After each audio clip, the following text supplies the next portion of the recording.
expediente, desculpe, pequeno expediente. Um privilégio, sou o último inscrito. Queria agradecer a todos que aguardaram até esse momento para ouvir a minha fala. Acho que nós tivemos uma sessão bem complexa, mas foi muito bem conduzida pelo senhor. Então eu queria começar lhe parabenizando. Acho que a condução do senhor honra a história dessa Casa Legislativa. Presidente, queria voltar a um tema que continua movimentando o Brasil, que é o tarifaço. E queria tratar de por que nós estamos nessa situação do tarifaço e qual é o objeto desse tarifaço. Anteriormente, todo mundo que estava em casa, que está em casa e nos acompanha, presidente, precisava, quando fazia uma compra, levar ou dinheiro, ou cartão de crédito, ou cheque. E nós tínhamos alguns impostos e custos embutidos. Quando se pegava um talão de cheque, se pagava pelo talão de cheque, e quando se passava o cartão, havia um desconto que variava entre 1% a 5% para aquele que era o proprietário da máquina de cartão. E com o Pix, isso foi praticamente exterminado. As transações começaram a ser mais céleres, e quem perdeu com isso?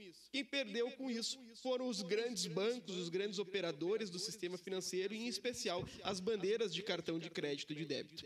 Anteriormente, essas transações que representavam 80% a 90%, hoje se limitam a 4 trilhões de reais, enquanto o Pix representa 26,9 trilhões de reais. Sabe quanto perderam os bancos e as bandeiras do cartão? 809 milhões por ano. O Banco Central implementou o Pix e é digno de um Nobel da Economia por isso. E agora, não venham querer acabar com o Pix em nome de deixar os banqueiros americanos mais ricos. Nós somos um país soberano e continuamos assim sendo.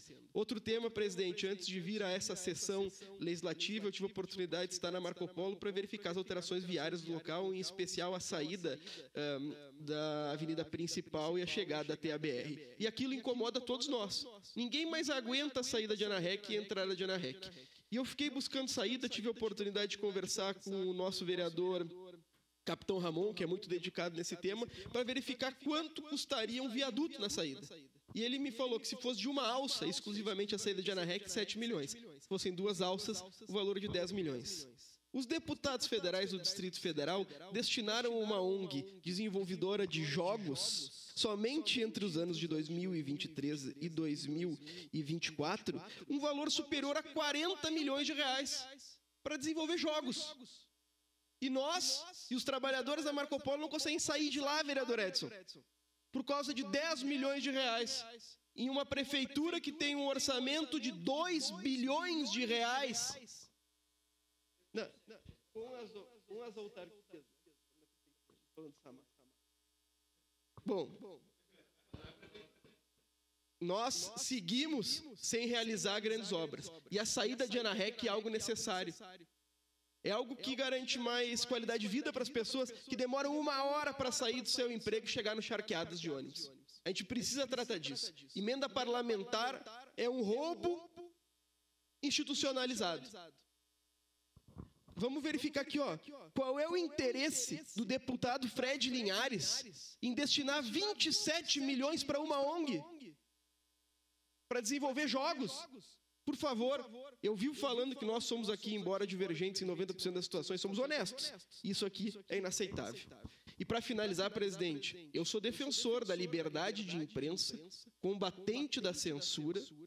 E mais do que isso, acho que o Supremo Tribunal Federal deve, em todas as oportunidades, se limitar à disposição legal. E quem foi impedido de realizar uma entrevista foi a Folha de São Paulo. Foi a jornalista Mônica Bergamo. E quem era o entrevistado era o presidente Lula. E quem anda com uma camisa de ministro do Supremo Tribunal Federal não sou eu. Quem anda com uma camisa do Fux é o Deltan Dallagnol. É o marreco do Sérgio Moro. O Supremo Tribunal Federal que cumpre a lei. Aquele que for entrevistado que tenha direito de dar entrevista. E a imprensa que tenha direito de realizar a entrevista. Porque nós fomos vítimas disso.